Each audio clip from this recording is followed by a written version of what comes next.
Hello students, कैसे हैं आप सब। Today we come up with another video of this particular chapter number 17, stars and the solar system. So in the previous videos we have started this chapter. So until now we have completed this chapter until solar system and planets. तो हमने देखा कि planets two types के planets होते हैं और solar system के अंदर planets और सन और प्लैनेट्स के अलावा भी बहुत सारी सेलेस्टियल बॉडीज़ होती हैं जिसके बीच में क्या होता है, ग्रेविटेशनल अट्रैक्शन होता है, तभी वो सन के चारों तरफ रिवॉल्व करते हैं। ठीक है, तो हमने ये सब पढ़ा था। और प्लैनेट्स टू टाइप्स के हैं, कौन कौन से, टेरेस्ट्रियल एंड जोवियन प्लैनेट्स।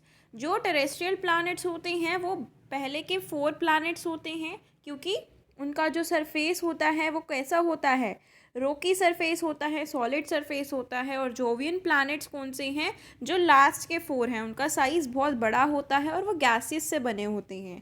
आज हम डिटेल में पढ़ने वाले हैं। तो फर्स्टली हम पढ़ेंगे मरकरी। मरकरी सबसे पहला प्लैनेट है जो सबसे क्लोजेस्ट है सन के, ड्राई है, हॉट है, वर्चुअली एयरलेस प्लैनेट है। इसके ऊपर क्रेटर्स हैं, मून, लेकिन जो इसका इंटीरियर है वो सिमिलर है अर्थ की तरह। सो लाइक दी अर्थ, उसके इंटीरियर के अंदर क्या क्या है, आयरन है और कुछ हैवी एलिमेंट्स प्रेजेंट हैं। मरकरी बहुत स्मॉलर है साइज़ में देन द अर्थ, तो ये ओकेजनली विजिबल हो जाता है जस्ट बिफोर सनराइज और इमीडिएटली आफ्टर सनसेट।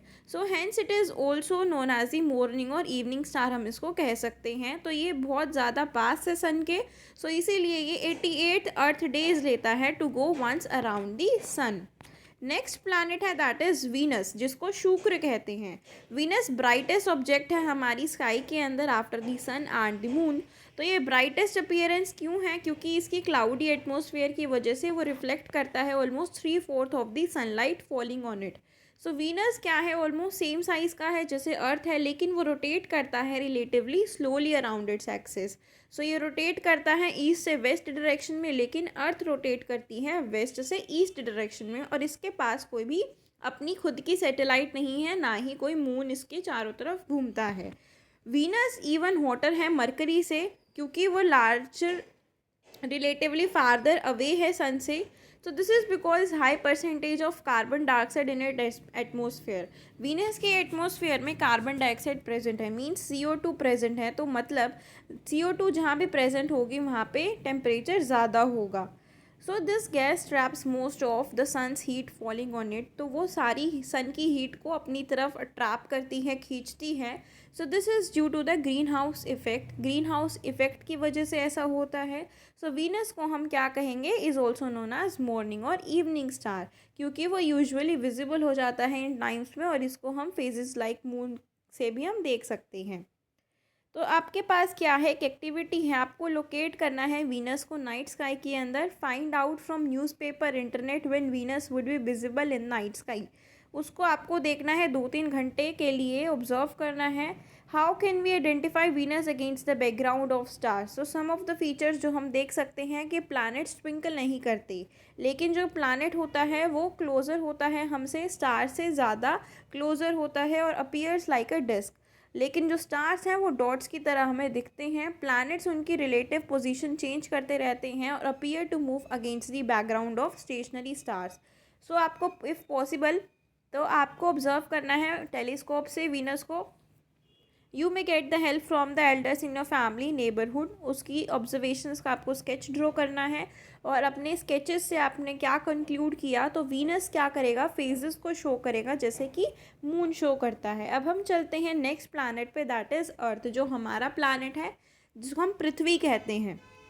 अर्थ बहुत यूनिक और स्पेशल प्लैनेट है सोलर सिस्टम के अंदर, क्योंकि लाइक दी अदर प्लैनेट्स अर्थ भी अपने आप रोटेट करता है, रिवॉल्व करता है, लेकिन रोटेट भी करता है अपनी एक्सिस पे। So the portion of the earth facing the sun at any time, जहाँ पे अर्थ सन को फेस कर रहा है वहाँ पे डे होगा, और दूसरे पोर्शन पे वहाँ पे रात होगी, नाइट होगी। अर्थ रोटेट कर रहा है अपने एक्सिस पे, डे और night follows one another. So axis of rotation is known to be tilted with respect to its orbit. तो वो अपना एक कंप्लीट 1 रेवोल्यूशन कर लेता है around the sun in nearly 365 1/4 days में कंप्लीट करता है, जिसको हम 1 ईयर कहते हैं। When the northern hemisphere is tilted towards the sun, तो वो समर होगा, और at that time winter southern hemisphere में प्रेजेंट होगी. So the reverse happens when the northern hemisphere is tilted away from the sun. तो वहाँ पे गर्मी आ जाएगी, वहाँ पे ठंड आ जाएगी. तो ये अपोजिटली चलता रहता है. Autumn and spring occur when the earth is in between these two extreme positions in its orbit. तो ये जब होते हैं ऑटम और स्प्रिंग, जब वो मिड पोजीशंस में लाई कर रहा होता है. तो ये सन है, समर नॉर्दर्न रीजन में हो रहा है तो विंटर सीजन होगा वहाँ पे. अगर वहाँ पे विंटर है तो यहाँ पे समर होगा, यहाँ पे मिड पोजीशंस में ऑटम और स्प्रिंग होगा. सो फ्रॉम आउटर सरफेस हम कह सकते हैं कि जो अर्थ है ब्लू और ग्रीन हमें दिखता है, तो उसकी रिफ्लेक्शन की वजह से, due to the reflection of light from the water and land masses on it surface. तो इसका बहुत थिन एटमॉस्फेयर होता है. Though thin this atmosphere plays a vital role in protecting and preserving life on earth. तो earth के ऊपर life present है जो हमें प्रोटेक्ट करती हैं by the solar system of the smaller bodies जो कि सोलर सिस्टम में प्रेजेंट हैं. इसके अंदर ओजोन लेयर प्रेजेंट होती है जो अल्ट्रावायलेट रेडिएशंस जो सन से हमें मिलती है उससे हमें प्रोटेक्ट करता है ताकि हमें कोई भी इफ़ेक्ट ना हो, हार्मफुल इफ़ेक्ट ना हो. The atmosphere natural green house का काम करता है and this keeps the temperature of the earth in the range suitable for the continuation of life. तो इट इज़ नो वंडर कि जो अर्थ है वो एक ओनली प्लानट है सोलर सिस्टम के अंदर जिसके ऊपर लाइफ है, एग्जिस्ट है. So it fulfils and meet the conditions needed for the development and sustenance of life. So we can summarise these conditions की जो right size right distance sun से राइट साइज है, राइट डिस्टेंस है उसका, ताकि वो optimum temperature range और gravity को मेंटेन कर सके. प्रेजेंस ऑफ वाटर है सरफेस पे, सुटेबल एटमॉस्फेयर है, ओजोन लेयर प्रेजेंट है. तो ये तीन कंडीशन से हम कह सकते हैं कि जो अर्थ है वो एक सुटेबल प्लानट है. नेक्स्ट प्लानट है that is Mars, Mangal. Mars usually appear होता है रेडिश इन कलर के अंदर, इसको हम रेड प्लानट कहते हैं. इसका जो सरफेस है वो एक कोल्ड हाई एल्टीट्यूड डेजर्ट की तरह हमें दिखता है and its atmosphere consist primarily of carbon dioxide, small amount of nitrogen, oxygen, water vapour and other gases. So इसका सरफेस टेम्परेचर और सरफेस प्रेशर जो है वो बहुत कम है. सो ये कंडीशंस जो है वो इस पर अप्लाई नहीं कर सकते हम. So these conditions make it unlikely for water to exist in a liquid state on this planet. तो अगर टेम्परेचर बहुत कम है तो वाटर लिक्विड टेम्परेचर में नहीं प्रेजेंट होगा, वो मेल्टेड फॉर्म में नहीं होगा, वो मोल्टन फॉर्म में होगा. So diameters of Mars is only a little more than half that of earth. तो ये अर्थ से थोड़ा सा बड़ा है. इसका जो मास है वो 1/10 ऑफ दैट ऑफ अर्थ है. As low and average density as compare to earth. इसकी दो नेचुरल सैटेलाइट्स हैं, Phobos and Deimos. Next planet है that is Jupiter, Brihaspati. Jupiter largest planet है और इसकी volume 1300 times more than that of earth है and it shows its own colourful bands. These are believe to be due to its strong atmospheric currents and the dense cloud cover on it. तो ये Jupiter आपको दिख रहा है, ये बहुत बड़े साइज़ का होता है. इसके अंदर मेनली हाइड्रोजन हीलियम प्रेजेंट होती है. इसकी क्लाउड कवर के अंदर मीथेन गैसियस फॉर्म में प्रेजेंट होती है जिसके अंदर कुछ अमोनिया है क्रिस्टलाइन फॉर्म के अंदर. सो टिल डेट जो जुपिटर है वो 67 मून्स और सैटेलाइट्स है उसके पास. फर्दर इस इन्वेस्टिगेशन से हम कह सकते हैं कि उसके पास क्या पता थोड़े और सैटेलाइट्स भी प्रेजेंट हो. नेक्स्ट प्लानट है that is Saturn, Shani. Saturn quite similar है जुपिटर के साइज से, मास और कॉम्पोजिशन से. तो ये सेकेंड लार्जेस्ट प्लानट है सोलर फैमिली का. It is distinguished by it's very unique and special system of rings. तो इसके चारों तरफ एक रिंगुलर स्ट्रक्चर होता है and this rings give it a beautiful appearance. ये रिंग इसको एक अपीयरेंस देती है. These rings can be seen clearly only with the help of a telescope. और सैटर्न को हम कह सकते हैं कि इसके पास 62 नंबर ऑफ नेचुरल सैटेलाइट्स और मून इसके पास प्रेजेंट हैं. नेक्स्ट हमारा प्लानट है that is Uranus, Arun. Arun जो है वो एक वेरी लार्ज प्लानट है. So in fact it is the third largest planet and its diameter is almost 4 times than that of the earth. तो इसका मतलब कि इसके अंदर नियरली 64 अर्थ्स आ सकती हैं. हाइड्रोजन, मीथेन इसके अंदर डिटेक्ट किए गए हैं इसके एटमॉस्फेयर के अंदर. इसका जो प्लानट है ये ऑब्जर्व्ड हुआ है ब्लू ग्रीन कलर से एंड दिस इज़ बिलीव्ड क्योंकि इसके ऊपर मीथेन गैस प्रेजेंट होती हैं, कोल्ड क्लियर एटमॉस्फेयर होता है इसका जो नॉर्दर्न हेमिस्फीयर है वो 4 decade long period of darkness में ही रहता है because of the way the planet rotates. So इसके पास कितने सैटेलाइट्स हैं? 27 डिस्कवर हुए हैं। नेक्स्ट प्लानट है दैट इज़ नेपच्यून, जिसको वरुण भी कहते हैं। सो वरुण जो है नेपच्यून बहुत ज़्यादा दूरी पे है सन से और ये विजिबल होता है थ्रू अ टेलीस्कोप ओनली। सो इसका जो नेम है रोमन सी गॉड नेपच्यून से रखा गया। इसके पास 14 सैटेलाइट्स हैं। इसकी हमें ज़्यादा इन्फॉर्मेशन नहीं है क्योंकि वो बहुत ज़्यादा लार्ज डिस्टेंस पे है।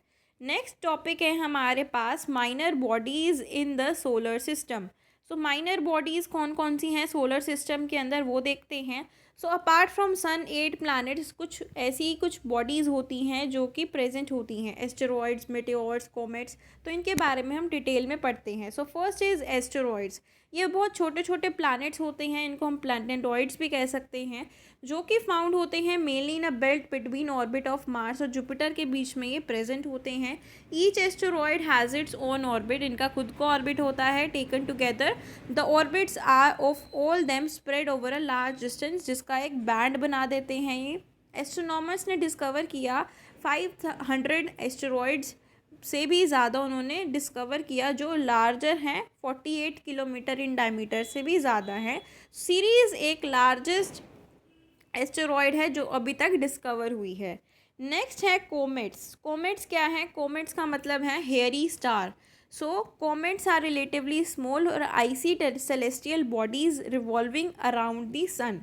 ये सन के चारों तरफ घूमते रहते हैं। जब भी कॉमेट सन के पास आता है तो some of the ice in it turns into gas. तो जब वो आइस है वो सन के पास जाके गैस में कन्वर्ट हो जाती है और the gas and loose dust freed from the ice जो एक इल्यूमिनेटेड टेल बन जाती हैं that streams behind the comet. Approximately 2000 comets discover हुए हैं। कॉमेट्स विजिबल होते हैं जब भी वो नियर द सन जाते हैं। So this is because intense solar heat vaporises parts of their icy matter and creates their characteristic illuminated tail. So कुछ पीरियोडिक कॉमेट्स हैं जो अपीयर होते हैं again and again regular intervals पे। So these are the periodic comets. Halley comet हम कह सकते हैं, ये अपीयर होते हैं 76 ईयर्स के बाद and it was last seen in the year 1986। तो ये नेक्स्ट एक्सपेक्टेड होगा बाय द ईयर 2062। नेक्स्ट है meteors and meteoroids. Meteors relatively small bodies हैं जो सन के चारों तरफ घूमती हैं। Some of them by chance क्या हुआ वो एंटर हो जाती हैं अर्थ के एटमॉस्फेयर में फ्रॉम आउटर स्पेस। तो जब भी ऐसा होता है तो एक इंटेंसली हीटेड अप हो जाता है due to the friction resulting from the rapid motion through the earth atmosphere. So वो क्या करता है, this makes them shine brilliantly like fire balls और उनका व्यू जो है लुमिनियस हेड्स बन जाते हैं followed by a comet like tail of light जो सेवरल मिनट्स के लिए लगता है और हम उसे क्या कहते हैं, शूटिंग और फॉलिंग स्टार हम उसको कहते हैं। ये बहुत शॉर्ट पीरियड ऑफ टाइम के लिए होता है क्योंकि इसका इंटेंस हीट वेपराइज हो जाता है बहुत ज़्यादा क्विकली। नेक्स्ट है some meteors that are so large that a part of them is able to reach the surface of the earth. तो उन मेटियोर्स को हम मेटिरॉइड्स कहते हैं। सो ये जो मेटियोर्स की स्टडी है फाउंड ऑन द अर्थ वो साइंटिस्ट को हेल्प करती हैं ताकि वो इन नेचर ऑफ मटेरियल्स के बारे में जान सकें। अब नेक्स्ट है हमारे पास आर्टिफिशियल सैटेलाइट्स। जैसे कि अर्थ के पास मून है उसी को हम सैटेलाइट कहते हैं, आर्टिफिशियल सैटेलाइट, ठीक है, सॉरी नेचुरल सैटेलाइट। तो आर्टिफिशियल सैटेलाइट्स कौन सी होती हैं? जो मैन के द्वारा बनाई जाती हैं जो अर्थ के चारों तरफ रोटेट करती हैं। सो ये मच क्लोज़र होती हैं अर्थ के पास और ये अर्थ आर्टिफिशियल सैटेलाइट क्या करती है, कुछ वेरियस फंक्शंस को परफॉर्म करती है जैसे transmitting radio, telephone, television signals and sending back information for weather forecasting. ये सारी चीज़ें वो करती है। सैटेलाइट्स जिसको हम मैक्सिमाइज यूज़ के लिए लेते हैं वो जियो स्टेशनरी सैटेलाइट्स होते हैं और वो रिमेन फिक्स रहते हैं with respect to particular point on the earth. So इन सैटेलाइट्स के लिए टाइम पीरियड होता है उनकी revolution around the earth equals the time period of rotation of the earth around its own axis. ठीक है, तो ये सैटेलाइट सेम पोजीशन पे रहती हैं relative to the surface of earth और इनकी broadcasting do not lose contact with the receiver. So satellites के पास रेवोल्यूशनाइज्ड कम्युनिकेशन होता है जो वर्ल्ड वाइड टेलीफोन लिंक्स बना के रखती हैं और लिव लाइव ब्रॉडकास्ट देती है, कॉमन अकरेंसेस का डेली फीचर बताती है, सैटेलाइट रिसीव करती है microwave signal from a ground station on the earth, और इट्स की एम्पलीफायर फर्स्ट एम्पलीफाई करते हैं और बाद में ट्रांसमीटर उसको ट्रांसमिट करके सिग्नल बैक करते हैं और डिफरेंट फ्रिक्वेंसी पे वो उसको सेंड करती हैं। तो अभी तक हमने इस चैप्टर को कंप्लीट कर दिया है। आप आई होप आपको ये वीडियो अच्छी लगी हो। तो अगर आपको ये वीडियो अच्छी लगी हो तो लाइक करें, शेयर करें और चैनल को सब्सक्राइब करना ना भूलें। So stay tuned for the next video, and if you like my videos please do like, share and subscribe to my YouTube channel for more upcoming videos. Thank you so much.